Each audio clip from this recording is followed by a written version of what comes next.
friend of mine, Barry Krotzer, and Barry retired from the police department in 2008 as chief of police. He's been with Homeland Security since a week after that, so he's been in law enforcement a long, long time. Of course, with the issues that go on in today's world, it's unfortunate.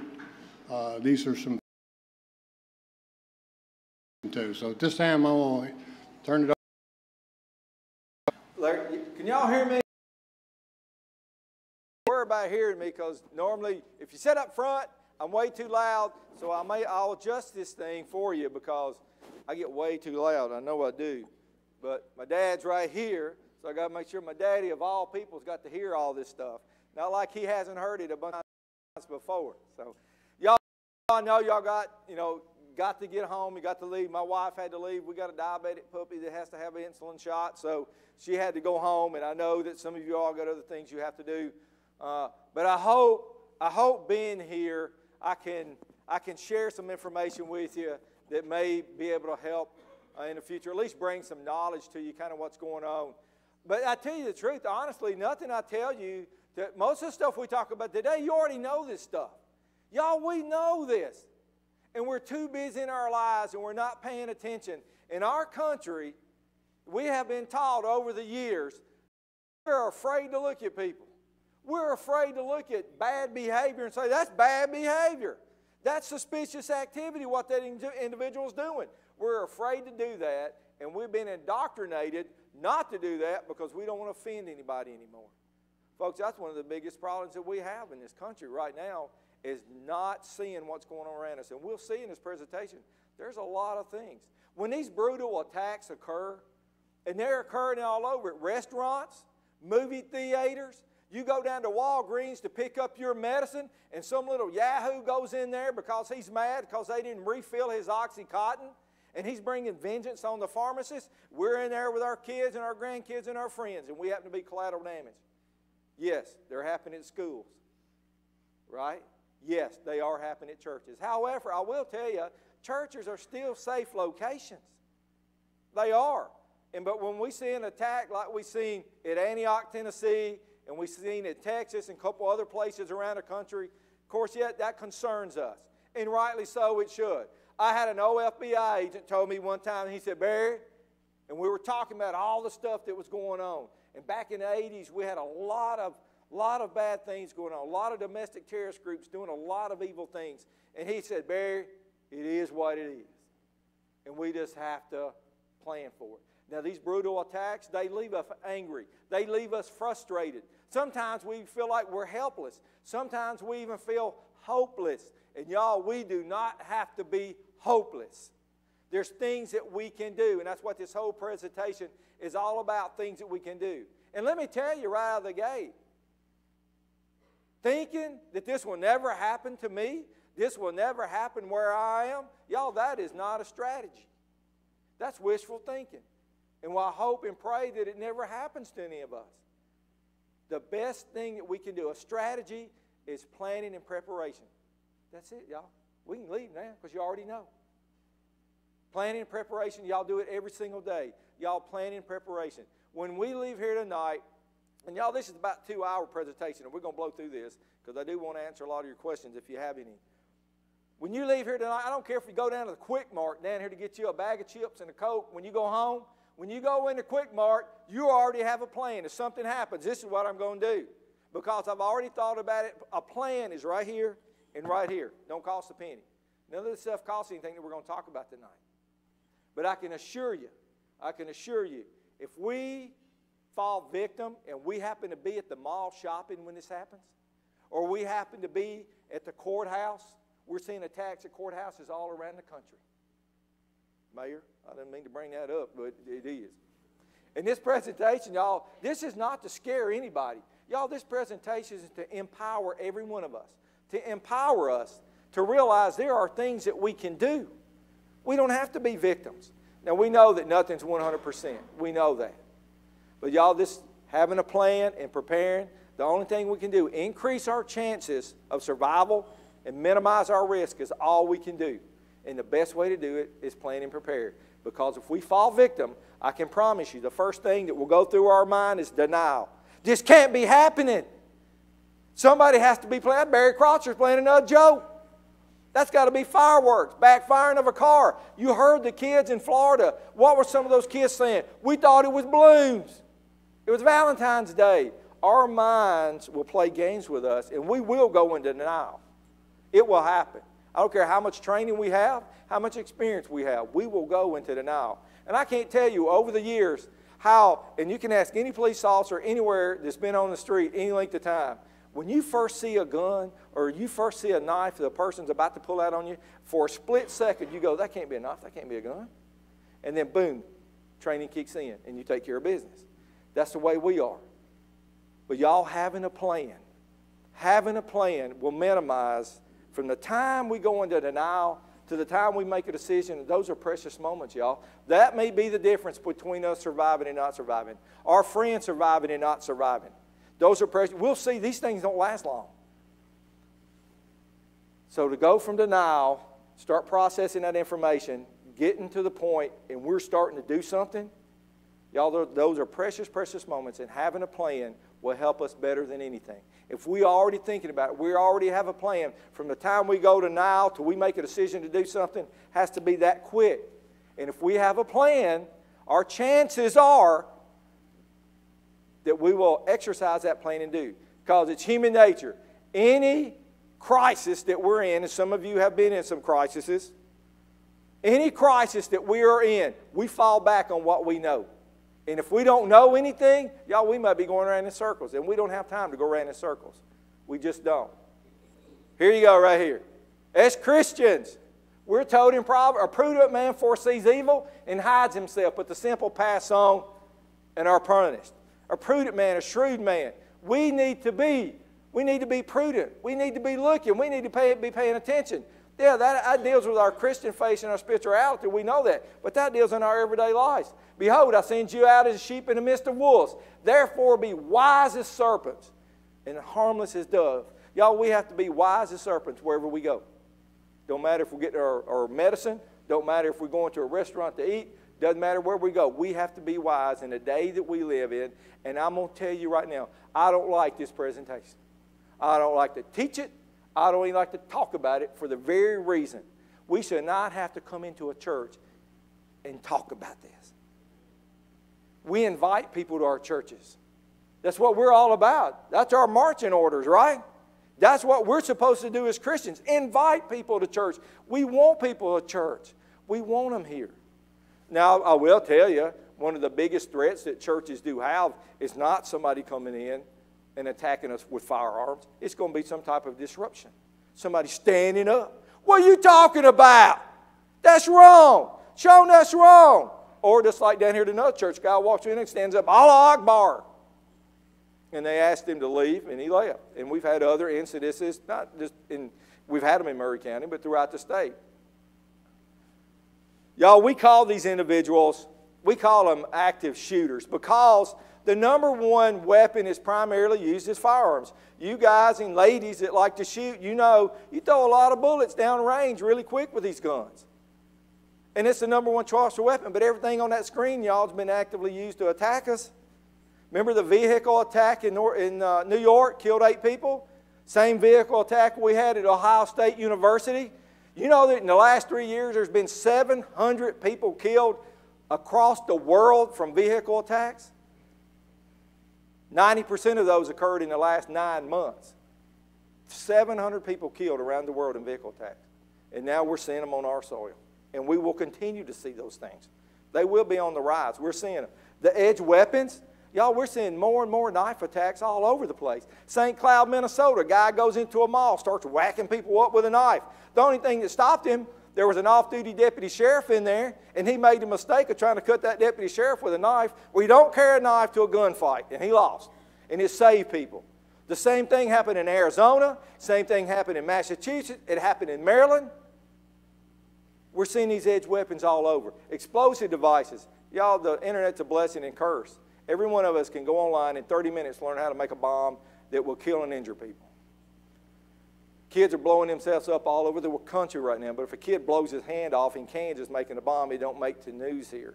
But we're seeing these all over because it's easy to make them. And primarily what they do, they'll put them at the main entrances, because when something happens, where do we go? We go to the main entrance. After tonight, we don't go to the main entrance, y'all. We find another way out, because that main entrance, boom, there's the bomb. Where do first responders come? When we come, we normally come in the main entrance. Now we need help. We don't go the main entrance anymore. We're going to go out other doors, and we're going to talk about that. But remember Columbine, you that do remember Columbine? You know, the anniversary is coming up in April. You know how many explosive devices was hid throughout that school? There were 99 bombs hid in that school, 99 of them. That's why it took so long to clear the school.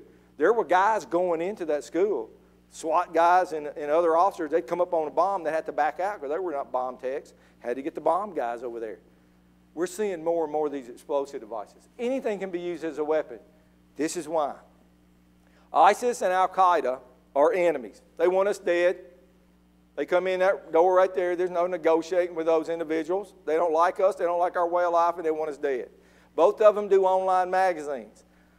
Al-Qaeda has been around quite a while. ISIS is fairly new, but they do online magazines. They write these magazines in English. Why would they do that? To radicalize our folks here.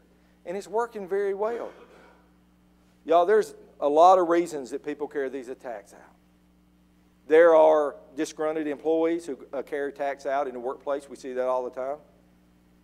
Every year in our country, over 500 people are killed in the workplace. 500. And a lot of those is just employee. It could be I'm mad at my boss. There's no other collateral damage. Over 500 people are killed in the workplace every single year. It could be a disgruntled employee. It could be somebody that has mental illnesses. We see that. We know that. That's a fact. There are some folks that have mental problems. There are disgruntled people. There are frustrated people. There are people like these individuals that don't like the way we're living and trying to radicalize individuals to carry attacks out on us. Y'all, these attacks are coming from all over. All over. And the sad thing and concerning thing for us, and should be for all of us, when these attacks are over, somebody knew something. And we're going to see that. We're not usually blinded by these. Like that kid in Florida the other day, there were red flags left, right, and sideways until they dig into that and find, well, the FBI wasn't the only ones. They're getting beat up over it, but they're the only ones that knew stuff about that kid. And that's what happens, either in the workplace or wherever it may be. There's a lot of reasons. Some of these individuals may carry an attack out for ideology. There was a guy that attacked the abortion clinic in Colorado Springs, killed one police officer, wounded another one, shot some other folks. And when they arrested him, this is what he said: "I'm a warrior for the babies." Y'all, he didn't know anybody who worked at that clinic, but that was his target of rage. His ideology was all about that. That's where he went to that day. And we see that as well. But don't think for a minute that we don't have them. This was in 2014. Al-Qaeda wrote an article with this on the front of it: "The ultimate mowing machine." And what it says was, get big old spikes put on the front of that truck. You know where people gather in your community. You know where the ball games are, the festivals are. You know when Mule Day happens and 100,000 people are lined the streets. You know where people gather in your community. You take that truck and you start using that, mowing people down with it. Al-Qaeda come out with theirs just a few months ago doing the same thing. That's where we saw the attack in New York. That's where we saw the attack at Ohio State University. Both those individuals read those articles. ISIS, in all their wisdom, they had an article about 6-8 months ago about using edge weapons. And this is what they said: go get you meat cleavers, big kitchen knives, machetes. That's what you use. You go buy firearms, that may get people's attention. That may be suspicious to some folks. But you go start buying knives and meat cleavers and machetes, nobody thinks anything about that. You know where people gather in your community. You take those edge weapons and you start whacking people with them. It will have the same effect if you used a firearm on them. And y'all, it's working. And not only did they have that in the article, they had demonstrations in this article how to use those weapons, where to put that knife, how to twist it and turn it and yank it for maximum damage. That's what they did in those articles. So anything, y'all, anything can be used as a weapon. Yeah, firearms is the main choice of weapon because there's a lot of them around and they do a lot of damage right quick, and we know that. It used to be we'd turn the TV on about once every week or two. You may see a new attack. Well, y'all, these things are happening about every other day now. We worry about copycats. Just like Florida, I can't tell you how many different attacks threats have come out since Florida. Saw the one in Kentucky. A boy was arrested in Kentucky because he was going to attack his school. A grandmother turned her grandson in about making a threat. And when these happen, copycats we have to worry about. And one of the reasons we do is for this very purpose. Y'all, there are some people that you know them and I know them. They may be members of our church. They may be friends, co-workers, or family members. There are some people that are just lost, lonely, and left out of society, or at least they think they are. They lack social skills. They don't know how to deal with people. They don't know how to connect. They don't know how to intermingle with friends. They don't have friendships. They don't have church families. Thank God we have our church families. People just don't understand how important church family is until something really happens to them. Some of these individuals, they don't have those. They're lost, lonely, left out of society, at least they think. Nobody knows who they are. Nobody knows their name. They're just lost in a world. It could be in a workplace. It could be anywhere. And nobody knows who they are. At least they think nobody does. But they see this, and they go, that's how everybody's going to know who Barry Kreutzer is. If I carry one of those attacks out, everybody will know who I am. I may be well-known worldwide.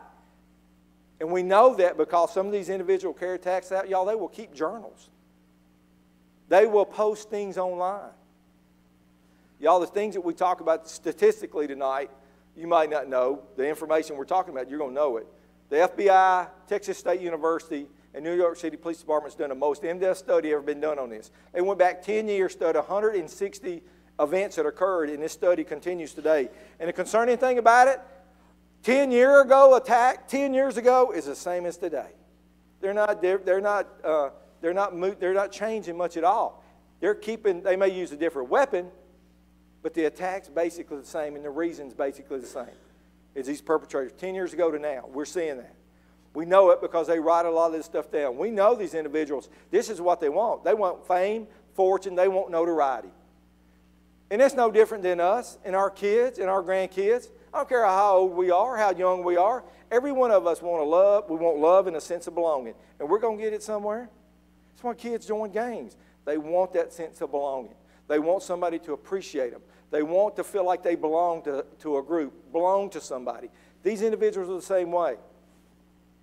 They want that sense of belonging, and they don't get it. So if they do this, this is how everybody in the world is going to know who they are. This is a catch-22 for us. Standing here, I'm 100% sure. If we took this away, the media attention away, y'all, there would be some individuals that wouldn't carry tax out. They'd have no reason to. Not the big majority of them, not the big bunch of them, but there would be some that wouldn't because they wouldn't get this attention. However, it's a catch-22. Do y'all want to know when this happens? I want to know when it happens. So we'll never get rid of this. However, you know, it's not unknown that we don't jihad real good with the media. We just don't. We never have. It's not anything new. It's just the media and law enforcement don't jihad together. But they are doing a better job. And we're seeing now a lot of the individuals, when these have happened, they won't talk about the perpetrator. They won't mention the perpetrator's name. They won't say a whole lot about him. They'll talk about the victim's family. They'll talk about the victims. And that's what they should be doing. About years ago, when this happened, journalists would go back to a kid's, when he was in kindergarten, and try to get all this information all the way out through his life so they could do some type of reason why he did what he did. Now it's getting better. They're staying away from the giving attention because even in death, even if these individuals die, they get validated. When we share all this stuff about them and we broadcast their name all over the world for everybody to know, and that will happen. That's why they do it. From 2000 to about 2006, y'all, there are about 7 of these a year in our country. Don't sound like a whole lot. One's too many. And these are not criminals and thugs killing each other. That's criminal activity. That don't count. That's not active killing. These are innocent people being slaughtered. In the last 4 years, that's gone up to about 17. Last year, there were 22 of these in our country. 2017's numbers are going to far supersede that. 18's already got out to a rough start. We'll probably have more than 30 this year in our country. There's a lot of them. The most concerning thing for us in this room, though, in the last 4 years, the fatality rate has gone up 150%, which means more people are dying in these events than they ever have before. And sad thing about it, we know a lot of stuff before they carry the attack out. That's what's sad about it. Now, there's a lot of smart people studying these individuals. There's psychiatrists, psychologists, there are criminologists, because we know from a 10-year study, we know a lot of the perpetrators. We know a lot of stuff about them. But there's no set profile. They couldn't find anything that said, if Barry Kreutzer does X, Y, and Z, he's probably going to be one of those active killers. There's nothing there. But there are some similarities that we can look at. And there's some gold nuggets. The race, age, socioeconomic status, that varied. There wasn't a whole lot there. But this is a gold nugget. 96% of the individuals carry these tags out are males. 96%.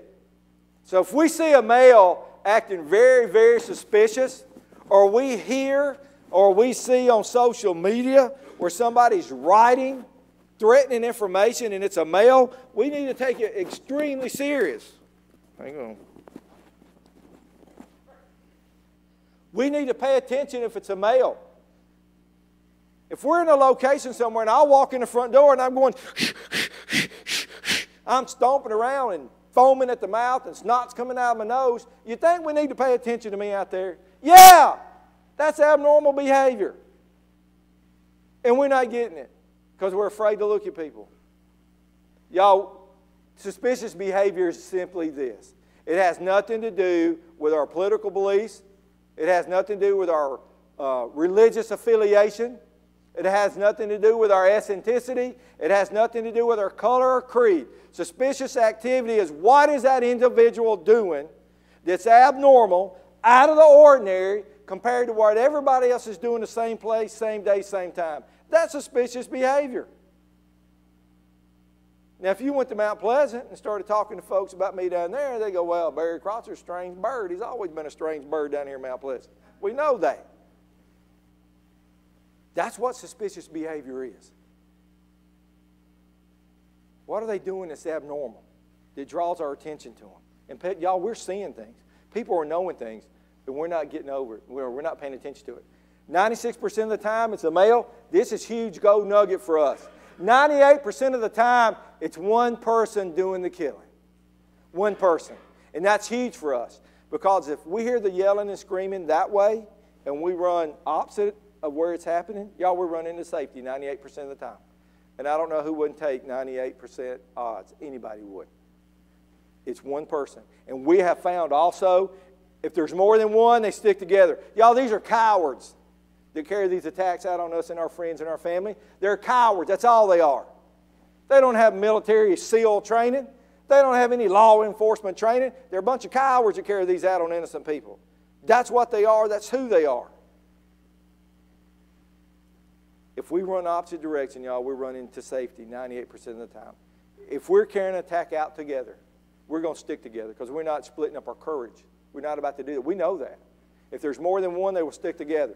However, yes, there are hybrid attacks. Yes, there are terrorist attacks.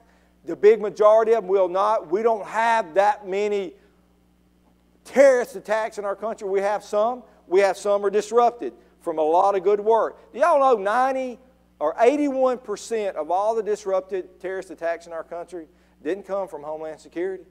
It didn't come from the FBI, the ATF, or any other alphabet agency that we have in our country operating. There's good work being done. 81% of the disrupted terrorist attacks, that first information came from the community. Somebody saw something and somebody said something. And that's the most important thing that we can do. We got to start telling what we're seeing. And hopefully we will follow up on what we need to be following up on our end. And y'all, this has, we'll talk about it in a minute. But 98% of the time, there's going to be one attacker. These hybrid attacks that may occur, yeah, it could be a terrorist attack. Yeah, it could be 4 people carrying out an attack. What we talk about tonight will still work for us. It still increase our chances of survival and will minimize our chances of getting hurt. 54% of all active shooters are domestic related. 54% of them. Ex-husband, ex-wife, kids, grandkids, nieces, nephews. That's who's carrying attacks out on, 54%. And in the church attacks that we have, that's about 90%. When somebody comes into our church to carry an attack, it's usually a domestic-related attack. And most of the time, we knew about it before. 47% of this 54%, 47% of the time, we knew ahead of time that something was up. We had information, we heard things, we saw things, and we kind of just let it go. Y'all, we can't take chances anymore. We can't let it go. 54%. If we hear things about what's going on with our brethren, and we know sometimes people have problems, we know that. Where the church leadership needs to know these things. And no church is immune from this. None. No church is immune. We had one of our guys over in East Tennessee, there's not a lot of us, y'all, across the state. There was one of our agents that lives up over in Elizabethton. And he goes to Baptist church, and, we aggravate each other. We got a friend, one of our guys is a Presbyterian, so we aggravate each other a lot. Well, Jerry called me one day up there, Church of Christ up there. Kid come in raising all kind of Cain, yelling, screaming, cussing on Sunday night, evening service. And what had happened, his grandmother had passed away. And she didn't want, her request was not for a whole lot of information to be put out there about it. Nobody in the church did it. Somebody posted something on Facebook, and he attributed that to the church. The church did that, and she specifically asked and requested for none of that to be posted out there, whatever it was. He comes to church raising all kind of Cain. And there happened to be a treasury agent there that's armed that goes to church there. They calmed him down and got him to leave without a whole lot. I mean, it was almost, they called the police, but he was already gone. Well, the next day, somebody come to find out this old boy was making explosive devices in his home. But he had threatened that Church of Christ because of his grandmother that those folks had nothing to do with. Nothing. But he blamed the church for it because he got put on Facebook for some other person. It had to be somebody in that church. Nothing happened. They did a search warrant. They found it. He got arrested for a whole lot of stuff, though he wasn't going to be out of jail for a while. But that's how this kind of stuff kind of happens. Some of these attacks are impulsive, y'all, and some are planned in great detail. Some of them are like this. I'm sick and tired of being picked on at work. I'm tired of being the blunt of the jokes at work. I'm tired of my supervisor giving me bad evaluations. It ends today. It's impulsive. Y'all remember Richland High School? 1995 in Giles County, Richland High School. A kid named Jamie Rouse, he's in prison. He planted 2 guns by that school. Didn't use them that day. But November the 15th of 1995, he did. He come in and picked those guns up and shot 2 teachers, aimed at a 3rd teacher, missed that teacher, hit a freshman in the throat, and it killed her, and it was his cousin. And it was just impulsive. He had thought about it. He was going to do it, but that day. And y'all, I've seen some plans from 16-year-old kids and from some adults that were planning to carry out an attack in the workplace. You would think there'd be some type of special forces guys that did these plans. They're that detailed. But again, the internet's a blessing and curse. You can go online and learn strategies. You can go online and learn tactics. For crying out loud, we're teaching military tactics and law enforcement tactics on television right now. You can go learn all the tactics you want to learn. So we're teaching them. And some of the games the kids are playing, please, kids and grandkids, some of the games that they're playing are nothing more than strategy and tactics.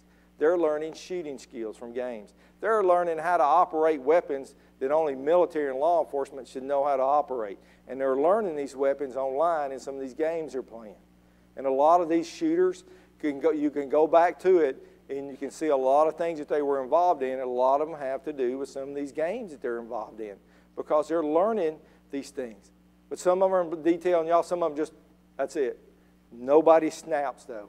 Nobody just snaps. That does not happen. What this tells us, y'all, about 46% of these attacks, about 46% of the time when they occur, we think they occur in the schools most of the time. They don't. 46% of them are going to happen in the commercial world. And that means in the workplace, when we're eating at a restaurant, maybe we're going to the courthouse to get our tags. Could be shopping at the mall. That's where we're going. Could be anywhere out there in the world with our friends and family is where 46% of these are going to happen. You can see about 24% are in education. That could be preschool, elementary school, middle school, high school, trade school. But the big majority of these are occurring out in the world. We see them at the schools, and nothing makes us madder than defenseless kids and senior citizens being attacked. Nothing makes us madder than that. But the big majority of them are not happening there, even though we do see them. And when, just like in Florida, like in Kentucky, like in Texas, the week of Kentucky, they had one in Italy, Texas as well. When we see those in the schools, we think the big majority of these are happening in schools, and they're not. Unfortunately, they are happening in our churches too, our houses of worship around the country. But it's rare that that happens. Only about 3% of them are happening in the churches. The big majority of them are not. Now, it's wise for churches to put together security teams. We have to do those kind of things now because it is what it is in the society that we live in. We shouldn't have to do that, but we need to be doing it. We need to be prepared. Because I've never, in my entire career, in this point in time, all these years, y'all, I have never seen more people frustrated, angry, and just mad at the world. And you can ask them what they're mad at, and they can't even give you a specific. They're mad at everything. Everything and everybody they're mad at. If we could get all those folks into church, and there's a lot of reasons this stuff happens, but I'm afraid, and I get dinged from this from time to time for people. There are just some people's evil. I don't care what, there are evil people in the world. Satan's got a hold of them, and they are just evil. Sitting across the table interviewing somebody, and you look in somebody's eyes, and you don't see anything but Satan himself, is a very scary feeling to have. And there are just evil people. But some folks, they don't want to admit that. They won't say that. It's not all the guns that's causing the problems, y'all. We've got cultural problems.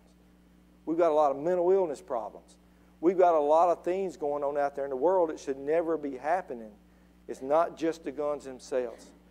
It's a lot of other things in our culture that drive this. Some of these games, some of the behaviors. Well, you take God out of school and then you pray for God to come into the school after these things happen, to me is hypocritical. But that's what's happening around our country.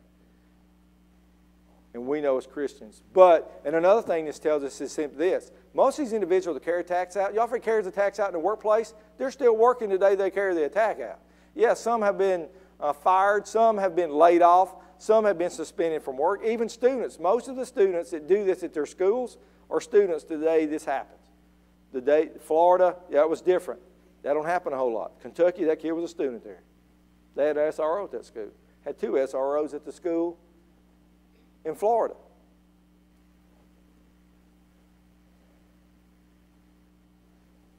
If they're already working and they're already students, do they know where they can hide stuff? Sure, they know where they can hide stuff.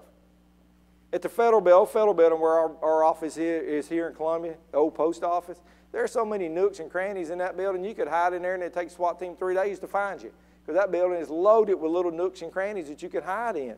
And when you was in school, did you know where you could hide stuff at school? Do you know where you could hide stuff in Mount Pleasant? Yeah, I did. I went to CMA. I knew where I could hide stuff in some of them old ratty buildings over there. We all, in the workplace, you know where you can hide stuff. If a workplace has security, do the employees know the security? Yeah, or at least they should. They should know the security plan. They always have an advantage. Always have an advantage. In Orlando, Florida, it was a car dealership. The guy got fired almost 5 months to the day. Almost to the day. I think it was the day before. Would have been the 5th anniversary that he'd been fired. That's it. He'd been thinking about it. He went back, shot and killed 5 people, wounded some others. 5 months after he'd already been fired. So this happens sometimes. So we'll see this. I always have an advantage. The big majority of these are going to happen when we're out enjoying life with our friends and family. That's where the big majority of them. 38% of these individuals, y'all, this is where we talk about targeting. 38% that carried out attack, they knew somebody. They had a professional relationship. About 22% had some type of academic relationship. So 60% of the time, when these cowards carry attacks out, they know somebody at that location. They know somebody there, 60% of the time. 26% of the time, they don't know anybody. Ideology. Like the guy that attacked the abortion clinic. He didn't know anybody there. But his rage was against what? We could sit here and talk for 8 hours. We do a radicalization class. Nothing but how people are getting radicalized about ideology. A lot of folks do that. I'm mad at the courthouse. They took away my wife. They took my kids. They took my car. They took my house. And they want me to have to pay on top of that? No. The courthouse has to pay for it. And it may not even be the courthouse of jurisdiction. Maybe it happened here. They're in Nashville. The courthouse represents their rage, and that's where they're going. They may not know anybody there. But 60% of the time when these characters carry something out, they know somebody, they have a reason to be in the location that they're at. Or it's going to be their point of rage is against what that place stands for. A lot of times that may be in our churches. Yes, it could be a point of rage. There was a guy in Wisconsin, thought he was attacking a mosque. Y'all remember that? He killed like 9 people, shot a policeman outside. But he thought he was attacking a mosque, and it wasn't. It was a Sikh temple. It wasn't a mosque. It had nothing to do with Muslims. But that's what he thought he was attacking, and he ended up dying in the firefight himself. But that's the ideology. That's how people do these kind of things. All right, how do these things end? Y'all, this is why it's important to have a plan. We have to have a plan and prepare. 43% of these will end in some type of applied force. Now, y'all, this is different than any other type of crime that we may be victims in. One thing is, when this happens, every one of us become first responders. Doesn't matter what our level is. Doesn't matter how much training we have. Like the mayor's got a lot of medical training, a lot of first responder training. Some of you folks in here have that. Doesn't matter what training we have. Every one of us will become first responders. This is not like a bank robbery. You keep the car running, I'm going to go in and rob the bank, come out, jump in the car, and take off. That's not how this works. The way this works, applied force, is we, all of us, when this happens, everybody has an opportunity to have the potential to affect the outcome of the event. An example is that, y'all remember Representative Gifford in Arizona at that strip mall? She was minding her own business. Lochner's as sick as he was and twisted as he was, comes up, starts shooting, killed a 10-year-old girl, and killed some others. They jumped on him and held him down. That's applied force.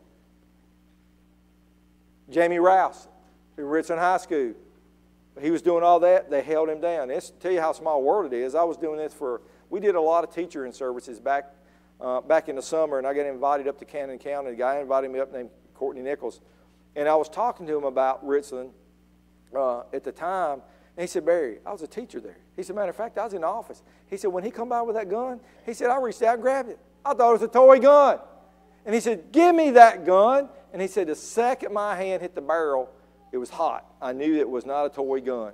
And they took him to the ground and stopped him. He's in prison for life now. That's applied force. That may be the opportunity for us, the potential for us to be able to use applied force. That's what that is. It may be that somebody has a gun permit. Maybe somebody has a legal right to have a weapon with them. They pull that weapon out. They exercise their right to protect themselves and other people, and they use that applied force, and they stopped it. 43% of the time. About 40% of the time, we're seeing an uptick in this. It's some type of suicide. Most of the time, it's self-inflicted. Most of the time, an individual carries an attack out, like that kid the other day at the school. He don't come out alive. It don't happen a lot. Just like in Kentucky, those are rare cases where those kids, those individuals came out alive. That don't happen a lot. Most times suicide's involved. Or when the police get there, if they happen to get there in time, the firefight's still going on, they will get in a firefight with the police and have the police to do it. We call that suicide by cop because they can't do it. So 83% of the time, y'all, in these events, there's going to be some type of force involved. 16% of the time, there may not be any force. They may be out of bullets and knives. They got nothing else to fight with, and less than 1% flee. Like this kid the other day in Florida, he was trying to blend in to leave with the others. That don't happen a lot. Less than 1% flee. They don't have an escape plan. There's no reason to escape. They come into this location to do as much harm to us as they can until somebody stops them. That's the way these things work. There is no escape plan. But it does happen sometimes because it happened in Florida. But it doesn't happen a lot. Most of the time they don't do that. How long do they last? Y'all, 5 to 10 minutes, they're over. The average for these attacks around our country is 3 to 4 minutes, they're done. That's not a long. Push that out to 15 minutes. Still not a lot of time. They don't last long. And every 15 seconds during these attacks, statistically, every 15 seconds, somebody's being injured. Every 15 seconds. They don't last long. 3 to 4 minutes, y'all, they're over. This is why it's important to have a plan. Y'all, we got to do something on our own. Everybody's coming. The whole cavalry's coming. Anybody's got a badge, a gun, and jurisdiction to be there, will be there. But it takes them time to get there. Most of the time when police get there, it's a recovery. It's all done. The damage is done. It's all over. The average response time for law enforcement around our country, y'all, is 11 minutes. Now, that's not an indictment on the police. They got this many calls for service. They got this many policemen to answer them. When I retired, our average in Columbia was 3 to 5 minutes, which we thought was pretty good. Now, that's us. We had the county police, the county sheriff's department. You had Tennessee Highway Patrol. You had, maybe there were some TBI guys. We had 2 FBI agents assigned here. Maybe they roll on it. 3 to 5 minutes. But even 3 to 5 minutes, y'all, the damage is pretty much done when they get there. They are coming. Everybody's coming. So it's going to be incumbent on us to already have a plan. What are we going to do? You know, there's one, Meigs County, one of my counties well over in East Tennessee. Some of you may know. That county is 30 miles long and 7 miles wide. Now, if this happened on the north side of the county, and they had their 2 deputies that worked that whole county, was on the south side working a domestic, it would take them 20 minutes to get across that county. And they could push those cars as fast as those things go with their hair on fire, and it would still take them 20 minutes to get across the county. They don't last long. So we have to plan. This is it. What do? Y'all, we have to have a plan. Where we spend most of our time, even here at church, in the workplace where we are, or wherever we go, y'all, we have to know how to get out of that location other than the main doors. We need to know where we can hide. Because there's one thing for sure. If we can hide from the killer, if they can't see us, they can't hurt us. And that may be the only option we have at that time to get out of their view. And we need to have in our plan, where can I hide? Where can I hide in this church? If I'm going to see the mayor at the courthouse and something happens, even though they got deputies there, these individuals don't care. Because I can tell you, if a person is intent on trying to hurt people and to carry out attack, they will attempt that attack no matter what. It doesn't matter. And what we try to do in most locations, if you got them, I don't care if it's an SRO, we try to fight them outside. We don't want them inside. The best place to fight them is on the outside. If we can fight outside, we fight outside. We don't want people inside. But if somebody's bent on hurting people and doing an attack, they're going to attempt that attack. I don't care if it's an SRO there. They don't care if there's deputies up there at the courthouse. They don't care if there's 10 Homeland Security guys walking around. They don't care. If their intent is to hurt somebody, they're going to attempt to do it. And we have to understand that and believe that. Because they will. That's exactly what they're going to do. So we need to know. If we go, I like Walmart. And people laugh at me about, I just like Walmart. I know where everything is. If I don't like it, I take it back. And they're all set up the same. I go to Hornwall. Walmart's the same as the one in Columbia. And you know, I've never been out the back door at Walmart here. But you know what? I know where it is. It's in the back. I know where the back of Walmart is. I know where the back of Kroger is. I've never been out the doors at Walgreens where I get my medication, but you know what? I know there's a door over in the pharmacy. I know there's a door in another door in the back. I know I could jump over that booth where they do the pictures, all that photo booth over there. I know I could jump over that thing if I had to. I know where the meat counter is at Kroger. I could jump behind that meat counter. I know where the restrooms are at Walmart. I know where the restrooms are at Target. I could run in there if I had to. Because I already know that. I already identify that. Most of us are creatures of habit. We go to the same places. We don't deviate. We go to the same restaurants. You go into a restaurant, you need to know how to get out of there other than the front door. Do you know there's been times individuals are walking in with weapons in their hand, the first people never even see them. Don't even pay attention to them. Y'all, we need to know wherever we go. I don't care if it's at the Quick Mart. I know where the back door is at Quick Mart, and I know where the restroom is at Quick Mart. We need to know how to get out, where we can hide. I could hide behind the Coke machine if I had to. I could hide behind that podium at the workplace where I work if I had to. I need to know how to get out. We got to know where we can hide, and we have to pre-identify. We need to know those things before it happens. There was a guy who walked in. You know, there's been numerous attacks at Walmarts across our country, unfortunately.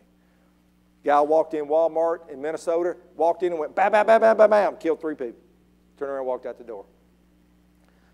And as we do these things, it's frightening to me because it's not unusual now folks to come up to me and go, Barry, I got to tell you a story. I had a family member. And I was doing this at Senior Citizens in Mount Juliet. There were about 60 people in there. A lady come up to me afterward. She's from Indiana, moved here about 20 years ago.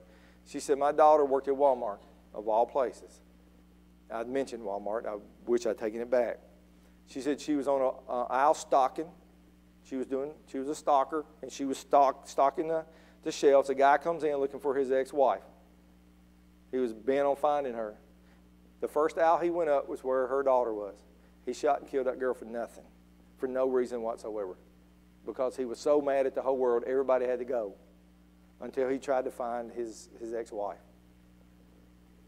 Y'all, we got to know where we can hide. We got to know how to get out other than the main. If we're at the mall, at the Galleria, and something happens, we run through Penny's, we run through Belt, we run through Macy's. We don't go out those main doors because everybody's going to try to get out the main door. When they do, they log jam like this because everybody's trying to get out of them. And if anybody knows what they're doing, that's the fishbowl. That's where you sit there and target the fishbowl because everybody's trying to go out that one door. We don't do that anymore. We're going out another way. We have to remember, we got to put that in our plan.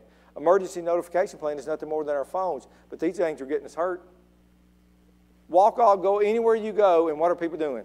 Walk into a restaurant, 4 people sitting at a table, what are they doing? They're doing this. They're never looking up at people. Y'all, these things are great. They can save us.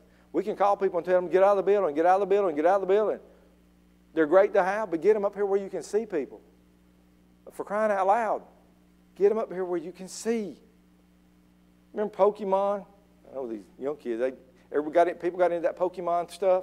They were walking into doors, walking into mirrors, walking into all kind of stuff. I got a friend, any Marines in here, former Marines?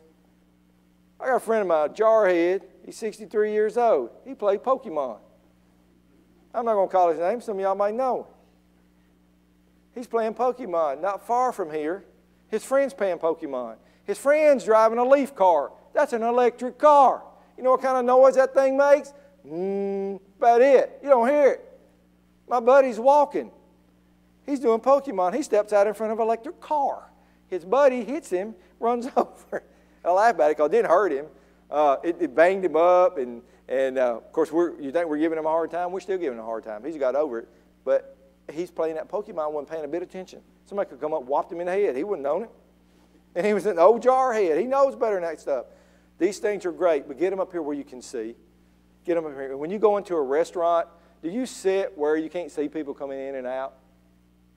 You sit with your back to the door. You go into a restaurant, in any place like that, and you walk in, you see all these people in the back looking this way, guarantee you, they're either one of two things. They're military or they're law enforcement because they will not sit with their backs to the door. Can't. You'll wait an hour. I'm not sitting in that seat. Nope. Can't sit there. My kids aggravate me, that kind of stuff. Y'all, when we go in, we got to start paying attention to people because they're giving us signs and they're telling us things and we're not getting it. And practicing your plan, you know what that consists of? Walking into a location, knowing how to get out, knowing where you can hide, that's practicing a plan. In our workplaces, y'all, knowing where we can hide in our workplaces, knowing how we can get out of those workplaces is practicing a plan. And if you start doing that today, I promise you, it comes to my Mount Pleasant education.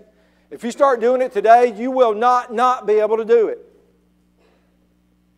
It will become muscle memory to you. Everywhere you go, you'll be thinking about, how do I get out of here? Where can I hide if something happens? Where can I hide in here? Y'all, my career in Columbia, we had at least 5 of these. We had 2 at the courthouse over the years, back in the early 80s. They were both domestic, no collateral damages on the steps. We just called them killings or attempted killings back. They didn't have a fancy term back then. Most locations have them. But practicing a plan is nothing more than identifying those things. That's a plan. You don't have to you don't have to go online and order any kind of active shooter kit for $19.95 and you order the next one within 20 minutes, you get it free shipping and all that stuff. You don't have to order anything. Our plans are right here and right here. We're looking. We're paying attention. We got these fancy terms, and I don't like fancy terms. I like simple stuff. We call it situational awareness. You hear that all the time. You know what that means? Pay attention. That's all that means. We used to teach our kids, when you go out, pay attention to where you're going. I don't know how many times my daddy told me that over the years. Boy, pay attention when you're out there. If you get in trouble, something happens, go to a policeman. He's told me that my entire life. And whoa. Now I've been teaching that for years and years. All that means is pay attention when we're out there. And it's not staring at people. Staring at people will make them mad. Of course it will. Yeah, some people don't like to be stared at. But just looking at people and what they're doing What are they doing abnormal, out of the ordinary, looking at that type of behavior? Because it may be time for us to get gone just because of the way they're acting. But if we're not seeing it and looking at it, we're not identifying it, then we don't know. And sharing that plan with people, we got to talk about this. Y'all, this is not, it's like stranger danger for the kids. We have shared that for years and years with our kids, right? Stranger danger. You just don't, somebody comes up and say, hey, you want some candy to come and jump in the car? The kids know better than that. You know, this is the same thing. We talk about having a fire plan in the house. You have a plan. What are you going to do if the house catches on fire? We go out the windows, everybody go different doors. We're going to meet up at Miss Johnson's house, or we're going to go down there to Spud Crotcher's house. That's where we're meeting up. You talk about those kind of things. This is the same thing. We got to talk about it and share this plan with everybody, or at least share the information. Y'all, I got handouts up here. It's got everything that we're talking about on these handouts. Take all of them you want. There's no copyright to this. You make all the copies. You can keep these things to remind yourself. Foster respectful personal interaction. You know what that means? Us as Christians shouldn't have a problem with this at all. You know what that's another fancy term for be nice to people. That's all it is. Be nice to people. That's what that means. A 45-year-old man should not feel like that he's been bullied in the workplace to the fact and long enough that he has to go back and shoot his coworkers. It happens. Y'all, there's a lot of good anti-bullying plans out there in the schools, and they should be, because we know what bullying can do, the consequences of that. But y'all don't think for 1 second, 1 minute, us as adults don't bully people too. There's as much bullying going on in the workplace as there are in the school, and we think it's okay because we're adults. I'm tired of people putting them jokes in my locker. Why does everybody make fun of me? Nobody asked me out to lunch. Oh, you a strange bird, Barry. That's why we don't ask you out. You just really strange. Those kind of things over and over, day in and day out. Y'all, it don't cost a penny to be nice to people. And us as Christians, we of all people know that, and we should exercise that. Because we never know. Those people that are jacked up now, so frustrated and angry at everything, you never know what level they're on. Being nice to somebody. A lot of these individuals that carry these attacks out, nobody's ever been nice to them. Do you know that a lot of these individuals that carry these attacks out, some of y'all know this, some of these individuals that carry these attacks out has actually reached out because they don't connect with people well. They have actually reached out to people before they carry the attack out, just trying to make a relationship, trying to get somebody to recognize who they are, trying maybe just to befriend somebody. That Barry's a strange bird. Got time for him. We're seeing a lot of this over and over and over because some of these individuals do that. They will reach out before that. So we have to worry about that, fostering those personal interactions. Y'all, these individuals just don't snap. They don't. It's just like wake up one morning and go, I'm going to kill people today. That's what I'm going to do. That doesn't happen. Of all these studies, all these attacks that occurred, no. There are some similarities and some things that they show us. There was a guy in California who worked at McDonald's. He's about to get in trouble, and he told a friend of his, he said, if I lose my job, somebody's going with me. Look, y'all, he lost his job. He was at home 8 months after that. 8 months. His wife could tell something's wrong. She said, what's wrong with you? He said, humans had their chance. That's all he said. He puts a bag together. He's walking out to his car. Remember, it's 8 months after he's been fired. She said, where are you going? He said, I'm going to hunt humans. Y'all, he went to that McDonald's, shot and killed 17 people, wounded 19 before he was shot and killed. 8 months. He simmered. He thought about it. He thought about it. He thought about it. They just don't snap. Remember a couple years ago, the reporter and her cameraman in Virginia doing a story, and that guy come up and shot and killed both of them. It's all on. He worked for that TV station 2 years previous to that. The guy that attacked the Antioch church, we know for a fact that he went to that church a year and a half before that. There's a lot more facts in there that, unfortunately, the Nashville Police Department has not shared with everybody yet. But we do know that he went there. The kid that attacked the church in Texas, we know he had a major issue with his in-laws. We know that. They just don't snap. And here's some. These, y'all, are common denominators for over 160 perpetrators. These are things they're showing us before they carry out an attack. Now, you take one or two of these, we may have some of them, but you take a combination of these things for individuals, this is what they're showing us. They're showing us that. Are there signs of mental illness? Is there a history of bullying where we know that they've been bullied or they're bullying people in the workplace? Do we know that? These outbursts of anger without any provocation whatsoever, I mean, nobody can get along with them now. Whereas before, they were just good folks that got along with everybody. And you start adding some of these other things on. They're giving us sign after sign after sign, y'all. We're not getting it at all. These are common denominators for 160 plus perpetrators. They showed us these things. And it's not that we didn't know anything about them. We know a whole lot about these perpetrators when they carry their tax out. Almost every single time. About 99% of the time, we know something about them before they carry them out. And here's some more of them. You can see suicidal comments. 20 years ago, you didn't think a whole lot about that. These individuals were right about it. They'll post things in their journals. We know that they're going to commit suicide because they're telling us. The social media display affecting people, I'm begging you. Y'all, if y'all see something posted online, I don't care what it is, Instagram or Facebook or Twitter or whatever it may be, if you see something on there that concerns you, call your local police, call your local sheriff department and let them know. Yes, I know that the FBI supposedly had information on this kid. The local police department needed to know that, not the FBI. That kid lived in that jurisdiction. That wasn't FBI jurisdiction. That was that Florida Police Department's jurisdiction to know that stuff. It should have been shared. I don't know if it was or not. I'm seeing a lot of things that does concern me about it, though.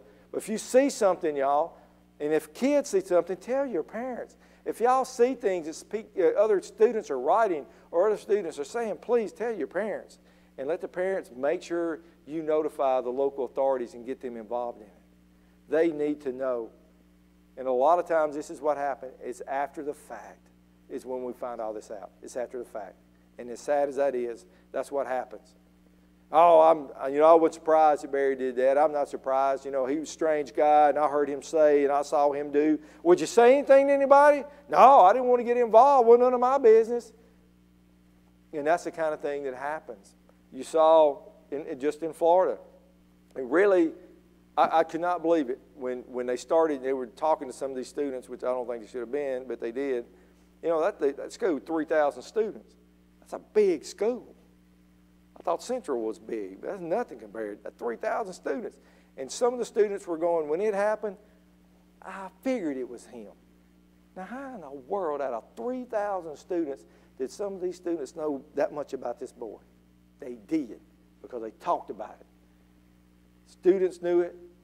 Teachers knew it. They knew a lot of stuff about him. Yeah, he did put a lot of stuff out there. Now, remember, a lot of these individuals are lost, lonely, and left out. They're not like us that have friends and social networks that we connect with. They live behind that computer. That's their virtual world. Behind that computer is their whole world. That's who they communicate with and who they talk with. 99% of the times they put stuff out there, it's just ranting and raving. They don't mean anything by it.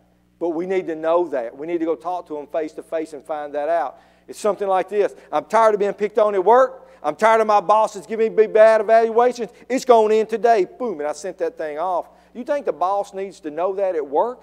Yeah, he needs to know that. Because in the morning when Barry gets to work, the boss should be standing at the door going, hey, Barry, come here, come off. Man, we need to talk about this. What? Well, I saw what you put out there last night. Man, look, let me tell you. Man, I'm having a hard time financial. I'm going through some bad problems with my wife. My kids are giving me a hard time. And then they're picking on me here at work, and I've just got a lot going on. I didn't mean anything by that. I just said it. Well, we need to know those kind of things. We need to talk about it. We need to interview them. We need to talk to them. You see those things online, y'all, you got to let people know. Some of these individuals, they don't connect with people.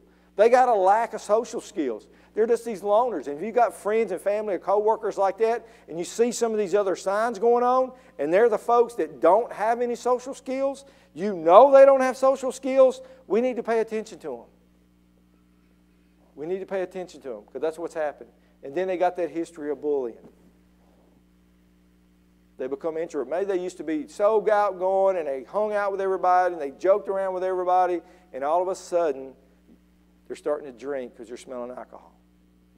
Their appearance is tanking. You can tell they're not showering and not taking care of themselves anymore. Then all of a sudden they get to be real reserved. They don't want to have anything to do with anybody. Maybe they start giving away their stuff. They're bringing stuff in and giving it away. They become so introverted. There's something pushing. That's out of the ordinary, y'all.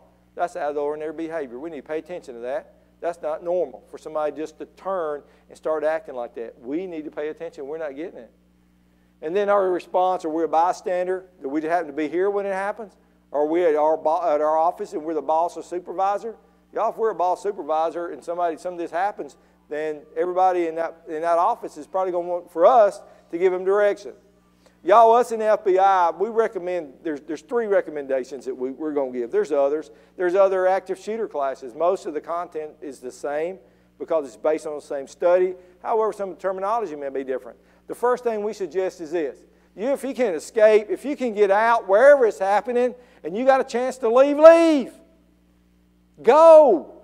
Some folks can't run.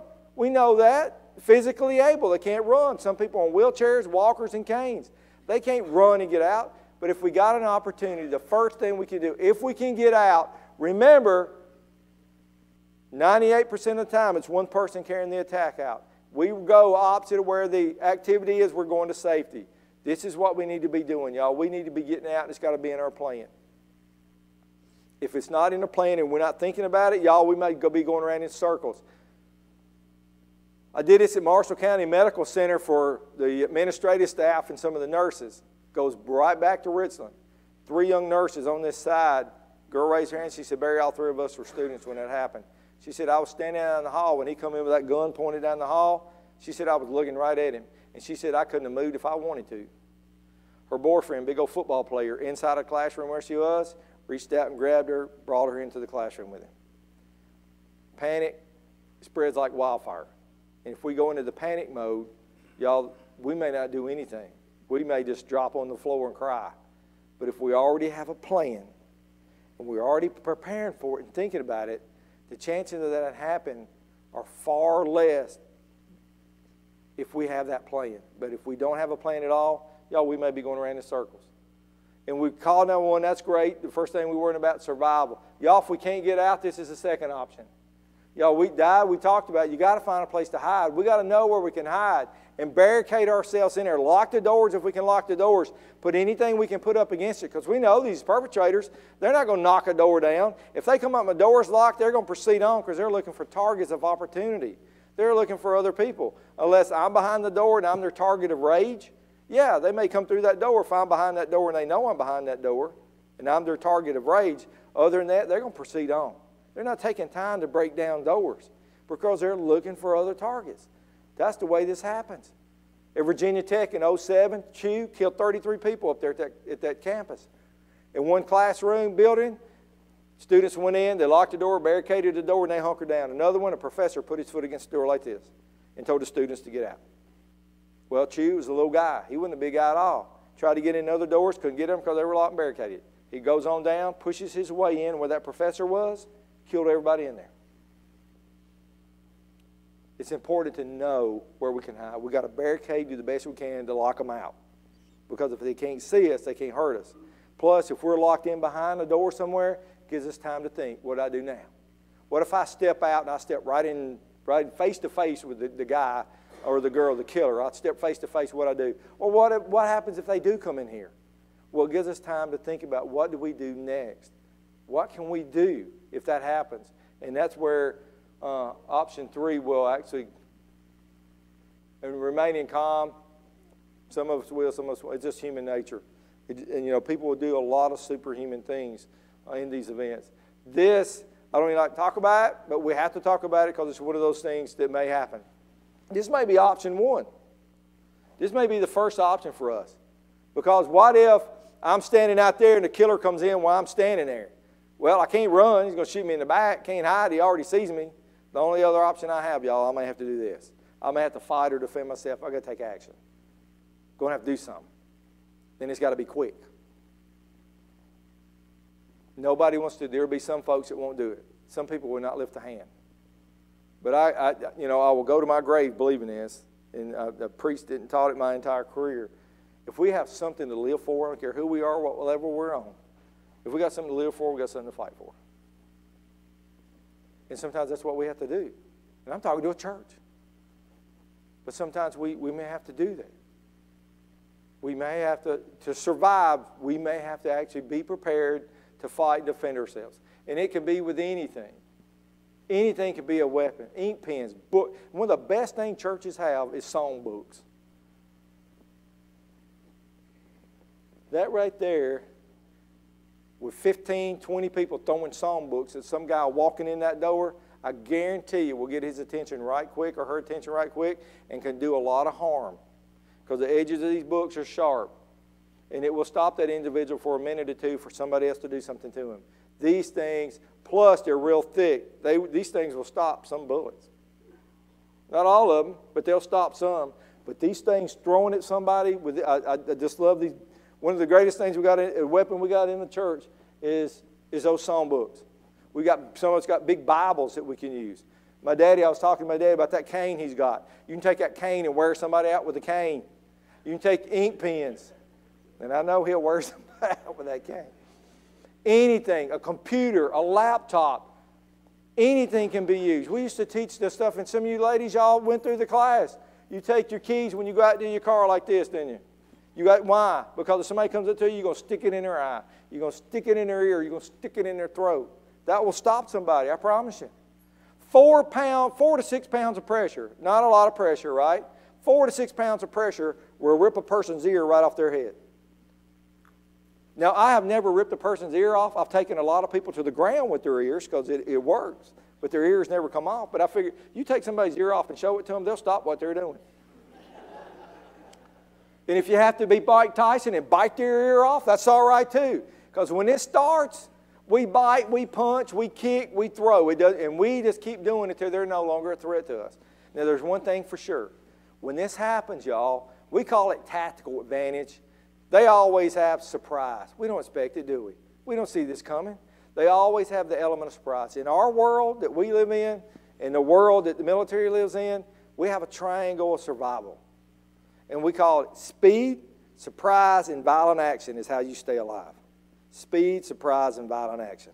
That's how you survive out there among the wolves that are out there. That applies to us too. When they come in, they've got the element of surprise on us. They got tactical advantage. But they don't have it very long. Because you know what they don't expect us to do? They don't expect us to go upside their head with something. They don't expect us to start throwing these books at them. They don't expect us to take a cane. They don't expect us to come in with them with an ink pen that we have in their hand and go as deep in their eyes we can go with it. They don't expect any of that. Now we have the element of surprise. Now we have the tactical advantage because these are cowards. These are cowards doing this to us. And we've got all kind of weapons that we can use when they come in because they don't expect us. They expect us to lay down is what they do. Oregon, there was a community college that was attacked out there a couple of years ago. There was a young kid, just got out of the Army, going back to college, trying to make a better life for his family. He'd already shot that boy 3 times. He's laying down. The guy comes up to him with a gun, got it pointed at his head. The guy looks up to him and says, "Today's my son's birthday." That's all he said to him, y'all. This guy turned around away from him and started shooting other people. Now, why did he not go ahead and shoot it? We don't know. The bad guy's dead. He got killed in a shootout with the police. Could we beg and plead for our lives and survive? Yeah, I mean, nothing's 100%. There's a chance. It's not probable, but it is possible that could happen. But we have to plan for this. Because these individuals, when they come, y'all, they're there to do damage and they're there to hurt people. But we do not have to be their victim. We don't. We don't. And it doesn't matter what physical level we are, what kind of training we have, how old we are, how young we are. They don't expect us to do anything. And this may be the kid at Antioch Church of Christ. He had a gun, legal gun permit. Gun was in his car. You know what he did? He did the only thing he knew to do. He jumped on that big old monster. And that boy was a monster. Huge. Did y'all see pictures of that guy? Big bodybuilder. He didn't expect that young boy to jump on him like he did. And it surprised him so much he shot himself. That's poetic justice in my book. He got what he deserved. And that's what stopped him. That guy jumped on him. And when he jumped on him, all he could do was jump on him himself to try to save other people. And it worked. Because the guy ended up shooting himself. Had he not done that, y'all, he was there to slaughter that church. That was his goal. But what the guy did worked. because he didn't expect anybody to do that. That's what he was banking on. And strength in numbers always works. Whole bunch of people doing against what I used to teach Dare, and we taught this to the kids. There's always strength in numbers.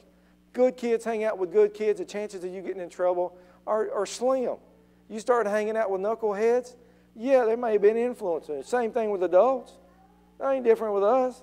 We run with knuckleheads, we're probably going to end up being a knucklehead.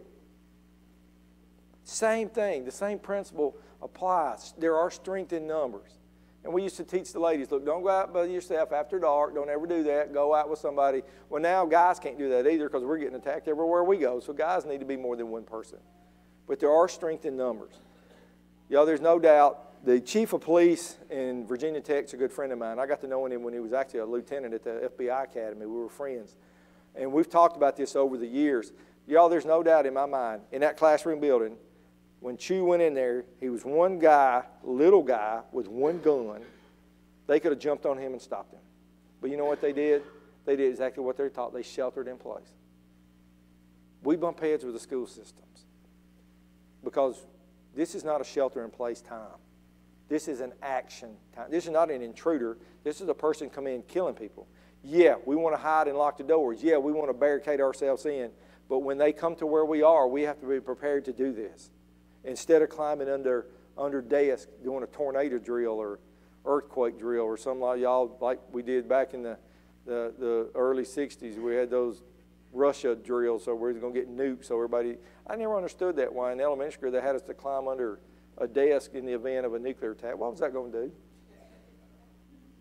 I never thought about that until I got grown. I go, they put us under a little table for a nuclear attack. You know, always told us Mount Pleasant was because of the Stauffer and some of these other chemical companies. Murray County was always on their list, and it's like, why?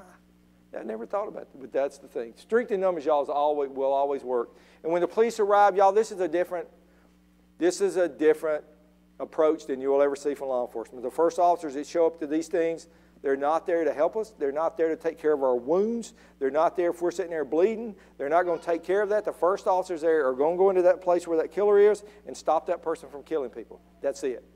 The first officers there, that's what they're trained to do now. We used to wait. We would wait like at Columbine and the others. That was SWAT team job. We would do a perimeter. Nobody come, nobody go. SWAT team gets there. They take care of business. And people were dying because it takes 45 minutes to an hour. And we realized that. So us in law enforcement had a dynamic shift. So we started teaching officers how to respond to terroristic tactics, how to respond to these active shooters, how to get in there and stop them. And that's what they do. The first officers, that's what they'll do. They'll run past us. Now, everybody else is coming. The cavalry's coming. Every other officer's coming. Police, fire, EMS are coming. I never thought I would see in my day, or I never thought I'd see SROs in school either, but I never thought I'd see a day when they would put Kevlar helmets and body armor in a fire truck and on an ambulance. But the guys have them because they know how important this is. We'll get those guys there. We'll surround them with a bunch of gun toters, and we'll get them to where they can go take care of business because they're willing to do it. I never thought I would see that, but we have to do that now. If this video will play, y'all, this is going to end it. This is an actual reenactment. This is the kind of way these things will happen. As it's playing, you can see where it'll tick across here where we're having these attacks in our country. Look where they're happening. That's why it's important for us to have a plan. It's because of all the places that these things are occurring around our country. Will it play?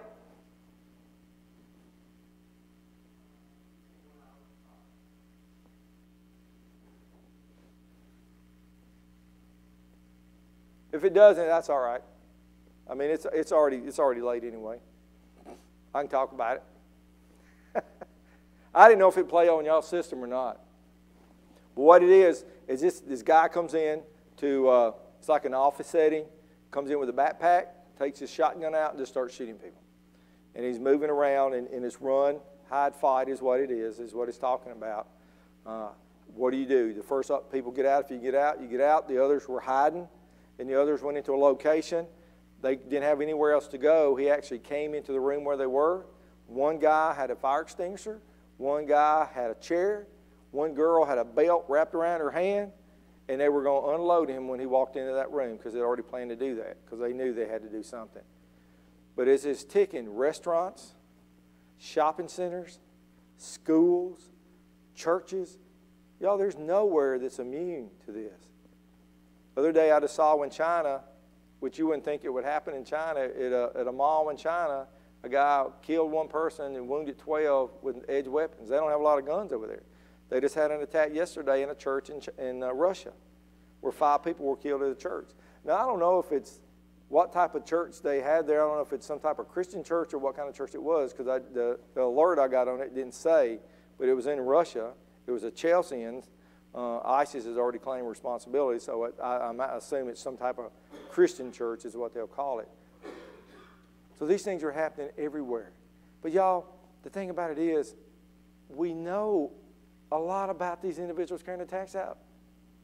And it's so sad that we know this after the attack. We find all this stuff that people already knew about the individuals before they carried it out. But 54% of them, 54% are going to be domestic related. Y'all, those we can get involved in. Those we got things that we can do about them. And there's a lot of information that's out there on these individuals. I love Winston Churchill. I think of all the 3 leaders during World War II, if you read about them, Winston Churchill was the greatest and smartest of all of them. And I've read a lot about him, and there's good and bad.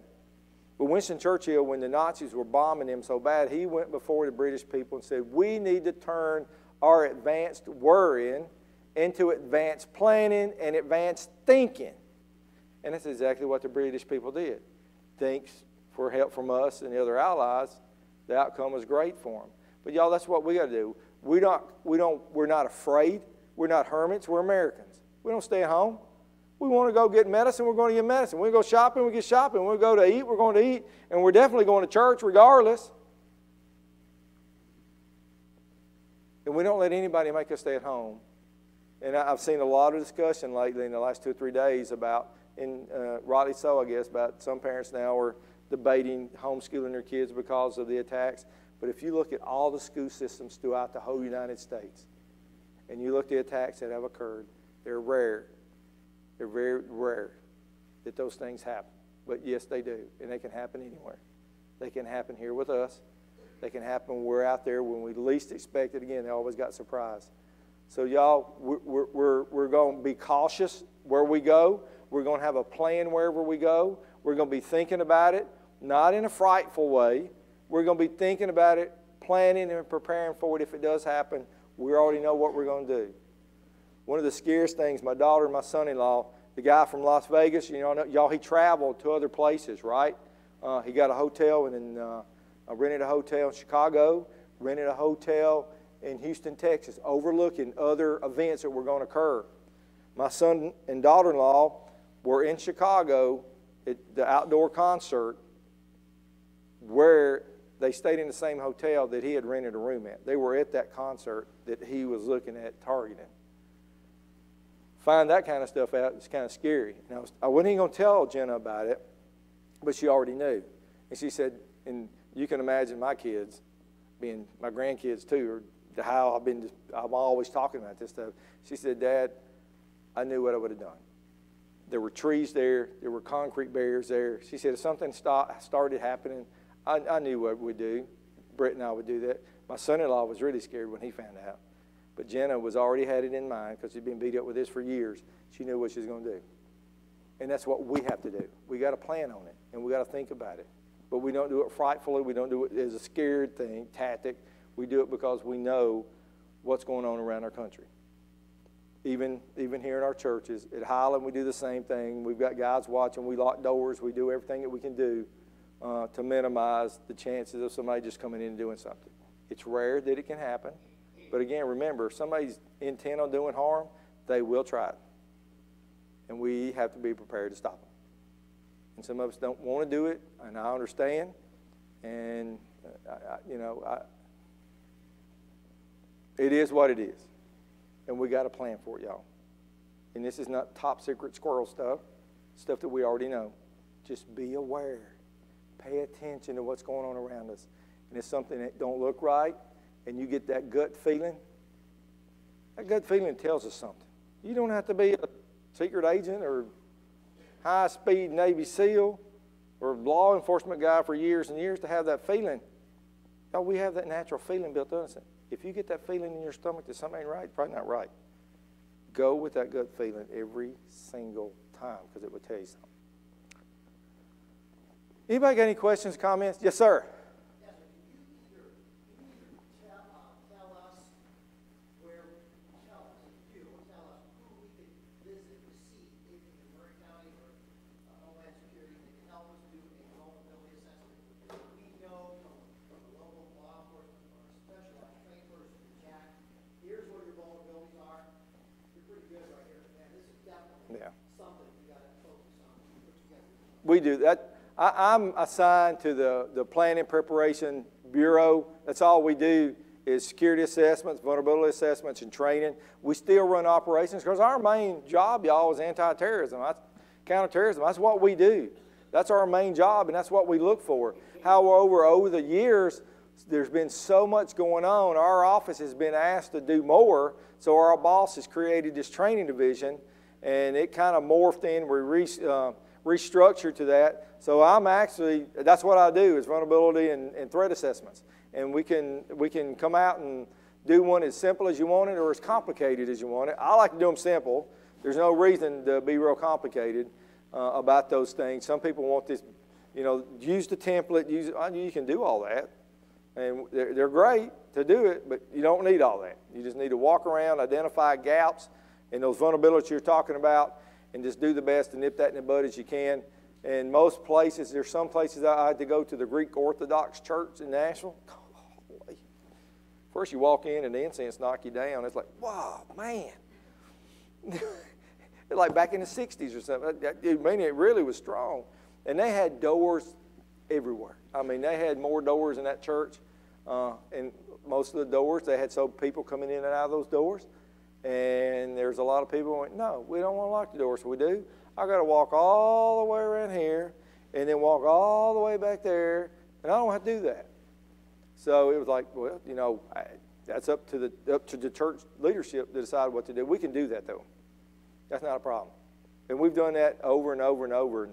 And right now, I guess in the last 6-8 months, we do a lot of this. Last year, we probably trained 40,000 people. Our unit did across the state. 70% of it was active shooters. A lot of other stuff that we do. But probably within the last 3 or 4 months, we've got so many requests from churches, and we just, like I say, there's 2 of us in the middle that do training. We got another guy that's actually started, that's assigned to doing that, but he hasn't started doing it yet. So we're doing a lot of stuff, work with churches. And first I tell them, our churches are still safe locations. Yes, we got to pay attention. Yes, we got to be aware. But you can overload yourself like at Highland. And I told the elders, I said, look, I hadn't been to Sunday school in over a month. Because of the way that they want us to do and watch the doors, I ain't got to go to Sunday school because I'm sitting there watching the doors all the time because we don't have a lot of people. We got 5 law enforcement guys that go to church there. However, a lot of them are busy and some of them work during the day and they can't be there except on Sunday night or Wednesday night or something, so there's not a lot. So once you start doing certain things, and what I commend you all for what you're doing, but just remember the few people that you got doing this work, the main reason we're at church is to worship, right, and praise. That will be diminished for those who are focusing on this other stuff. You will lose some of that worship. So we have to, it's a balance. And so, I mean, that's what we're trying to do. So we have to worry about that too, because that is an issue, for us. But yeah, we can do that easy. That's not a problem at all.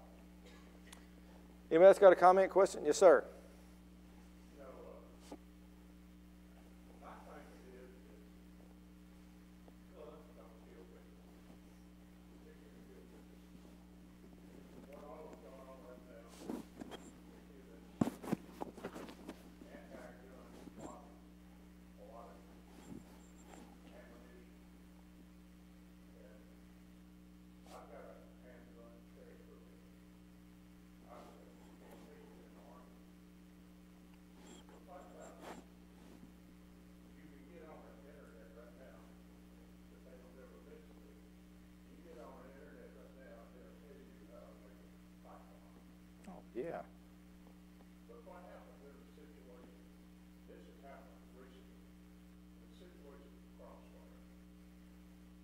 That scares me more than anything. In the church setting, I'm terrified. Any given Sunday at Highland, there's 18 guns in that church. And I've had a meeting with them because I wanted to find out, okay, who's got their permits? I just want to know who has them. I want to know what level of training they have, for one thing. And if they pull that weapon and point it, are they ready and willing to take somebody's life if they have to? And there's a lot of people that won't do that. My thing in churches like this, the best thing for most of us to do is hit the floor. For us, it can. There are some folks that can't get on the floor. They're not able to get on the floor. A lot of times you got a lot of seniors in the middle of the pews that all that maybe they can do is lean over, but they can't get in the floor. The best thing for us to do that. And I told some of our guys with those gun permits, I said, I guarantee you the first thing you're going to be doing, you're going to be worried about taking care of your family. And you're probably going to lay over with your family, and hopefully somebody's going, and then you may do something. But the chances are, if you got this many guns, and you got people, because one thing is if people are running, shooting at a moving target is big difference than shooting at a paper target. Because most of the trained guys aren't even going to get a shot off to begin with. And when everybody starts up and starts shooting their guns across here, innocent people will be hit. It will happen every single time. And the thing is about those in the church, and what we're trying to do is try to get some of these guys out and do some training with them. I was reading an article just the other day, and it was about civilian carry. Some of y'all may have read it. They did a study. They went back and studied 1,800 civilian shootings, where not law enforcement, civilian shootings, where individuals that had gun permits exercised that right. They had the right to do so constitutionally, and they did it. 1,800. 70% of those shootings were in low light. And you can ask people, you got a gun permit, how many times you shoot in the dark? Well, I never shot in the dark. Well, 70% of those shootings are going to be in the dark. It's a big difference shooting in the dark.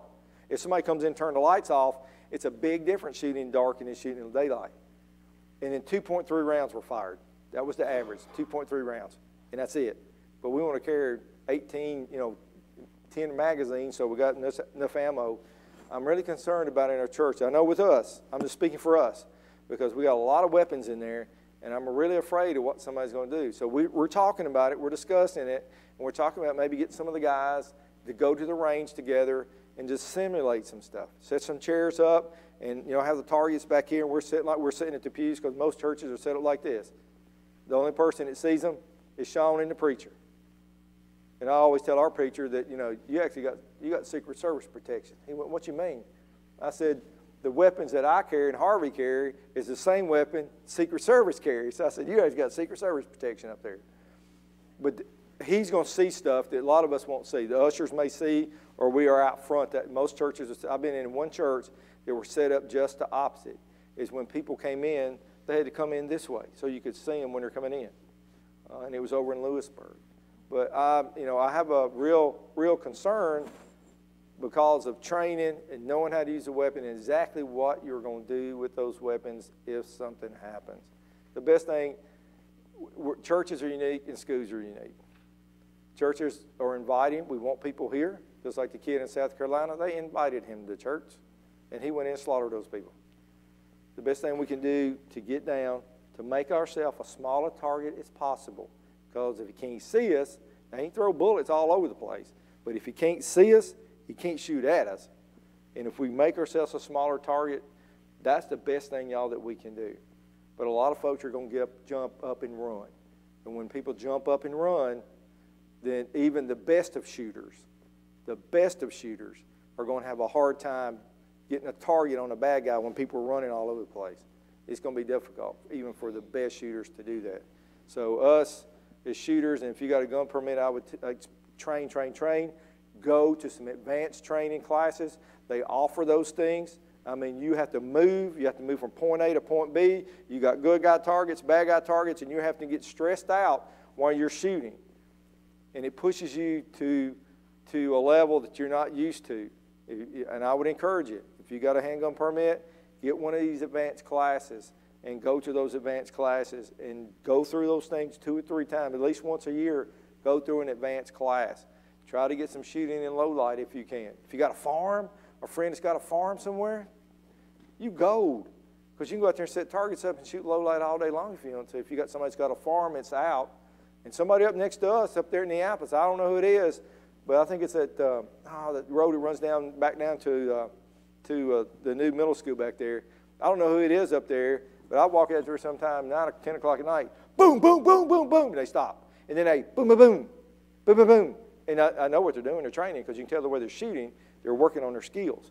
And I have no idea where it is, but they're shooting low light. And I would encourage you to do that. That makes sense? But it scares me with the numbers. I'm a gun guy. The more guns we get on a bad guy, the quicker we're going to drop him. That's it. But it's, we have to use discretion and be prepared and work on our training at least to do that, because that will happen. And you could simulate it. I mean, we don't do it because of liability issues, but there are companies that will actually come in with you. They'll actually teach you hands-on, and they'll teach you kung fu and defensive tactics and how to do all this stuff. And they'll simulate things, which is not a bad thing to do, actually. But there are places that will come in to do it. My thing is, wherever you sit, most of the time when you're here, that's where you need to sit to do an exercise and just come in and go, okay, somebody just walked in the front, they've got a gun, and bam, bam, bam, bam, they're shooting when they walk in. What are you going to do? And hopefully somebody will be back here that, the best they can do to stop them from getting in. Sean will see them. Other ministers will see them. They'll see all the activity. We'll hear it. You'll hear most of the stuff. But again, remember, we'll go into denial. We'll hear it. We'll know what it is, but we're going to go to denial. We will. And then we'll have to process that information, and then we have to start acting. And that's what will surely happen, unfortunately. But, again, churches are safe locations. Schools are safe locations. When these things happen like that, everybody jumps up. And just like you mentioned with the guns. I don't get in that debate at all, but I do know I could walk in there with a shotgun and do as much damage or more than he did with that rifle. Do you ban all of the guns? I know I could sit out there and go rent me a truck at U-Haul, rent me a pretty good-sized truck, and wait for those kids to come out when they got out at 3 o'clock, 3:30, I could take that truck and I could kill as many kids with that truck as he did with that gun. It's not the weapons that's being used. It's the ideology. It's the reason they want to do it. He could have walked in that. For some reason, he walked into school. He should have never got. How did he get into school? The door should have been locked. He could have walked in with a backpack with all kind of explosives and chunked that thing out there and never had one gun in his pack and could have done as much harm. You can't stop everything. There's too many. We saw the weapons. There's just too many weapons. If he went in there with knives and started whacking people with a sword and a meat cleaver in one hand and a knife in the other, he could have injured and killed maybe not as many people as he did, but he would have done a whole lot of damage, and it would have been the same effect. Any weapon could be. And these vehicles, we're seeing more and more. He could have drove that thing right through the front, but chances are what he would have done was waited those students come out, took that truck, mowed them down as they were coming out of the school. It's not the weapon. It's the mentality of the folks carrying these things out, and most of it's a cultural issue that we have that goes way back. It's nothing new. It goes way back, and we've allowed these things. Because when you were in school, how many of you had a pickup truck, had a shotgun or a .22 rifle on the back of that thing? Because after you got off out of school, you went hunting. Maybe you had your fishing rod in the back of it too. Yeah. How many people had those guns out in the parking lot? How many used them? Nobody did. We didn't use them then. And people used to ride around with those things in their trucks all the time, and you saw that. But we've seen so much of a society, just if we could get them in here, and we know, and I get in trouble saying this too, because I've been in places before, and I said there's only one thing that will stop all this. And you get all these experts together all you want to, care how smart they are, just like the only book that's not in the Library of Congress. The only thing that's going to stop all this is returning back to God, getting our kids to believe in Jesus, bringing them back to churches, get them back to the Lord, and change our country's culture from throwing God out the window and throwing God out of a school, throwing our prayers out of everything, just like that silly school out in Utah. They voted not to have the Pledge of Allegiance at pep rallies. That's the kind of mentality we have in our country, and people are wondering, why is all these things happening? It's a big culture issue that's developed over the last 50 years, 60 years, that's continued to snowball. That's causing a problem, not the guns. Until that changes, we'll continue to see these things.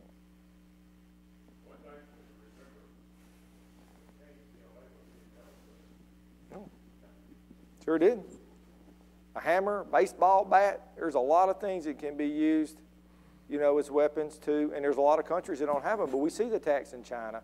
We see these other attacks in other locations, well, from edge weapons, because they don't have guns, but they're just like over in England. How many people have been killed in England with these terrorist attacks with vehicles? They don't have guns.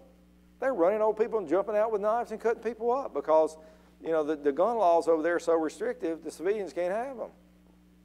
But it don't stop people with the intent to hurt other people, to figuring out a way to do harm to people. And that will always be that way for us, y'all. We just got to plan for it. Because there's individuals out there that are evil. They're just a mean, could be those disgruntled employees, people just deranged or whatever reason. It don't matter what the reason are. The thing for us is survive. Y'all, that's all we can do. The best that we can do is try to survive, take care of our family, take care of our friends, and be watching what's going on around us and let somebody know. Y'all, that's it. It's not complicated. It's not complicated. I know in my world with Homeland Security, it's unbelievable what's going on right now. There's so much to follow, so many leads, so many people doing so much stuff. It's just, I mean, it's disheartening and it's frustrating. But there's a lot of good people out there doing a lot of hard work for y'all. I can tell you that right now. There's a lot of folks out there in the world that's doing a lot of work trying to minimize all this stuff and trying to do their best. Yeah, the FBI is going to get beat up over this thing. And I haven't seen everything yet with that. But more of these things get stopped, y'all, than the ones that do occur. See the grandmother that turned her grandson in? She turned her grandson in. She saw where he's going to carry out an attack. Those happen more than the actual attack happens. They get disrupted before it happens, most of the time. Any more comments or questions? I hope this made sense to you. Y'all, it's common sense. We just got to take care of each other. We got to watch. And, you know, we're not going to quit inviting people to church, no matter what state they're in. And a lot of people that come into our churches, y'all, some of them are a little odd. Maybe they think they can get some food. Maybe they think they can get some clothes. Or think maybe the eldership will help pay some of their bills. And when they come in and realize that's not going to happen, they get angry about it. We've had them. We've had several of them. Where they come in, they think, well, these are Christian folks. Now, they don't want to have anything to do with us, but they think they walk in the doors and maybe if they come down here, maybe somebody will give them $20 or $30 to try to help them out a little bit. That's what they're looking for. And then they don't get what they want, they can get really angry. And we had an angry gentleman that wanted the elders to pay rent for him. And we invited him to stay. Hey, we want you to come to church, stay at church, keep coming back to visit us. But he didn't get any money, and he got really ill, and he showed off. And we had to have a talk with him, and he hasn't come back yet. Said he lived in a car or something. But we're watching for him because, I mean, he may come back this week. But he got mad because the church leaders would not pay his rent for him. And that's all he wanted. So, you know, those kind of folks are out there as well. Any comments, questions? Well, thank you all. Sorry we went so late, but I know y'all are hungry. Go get something to eat and just be careful. Yes, sir.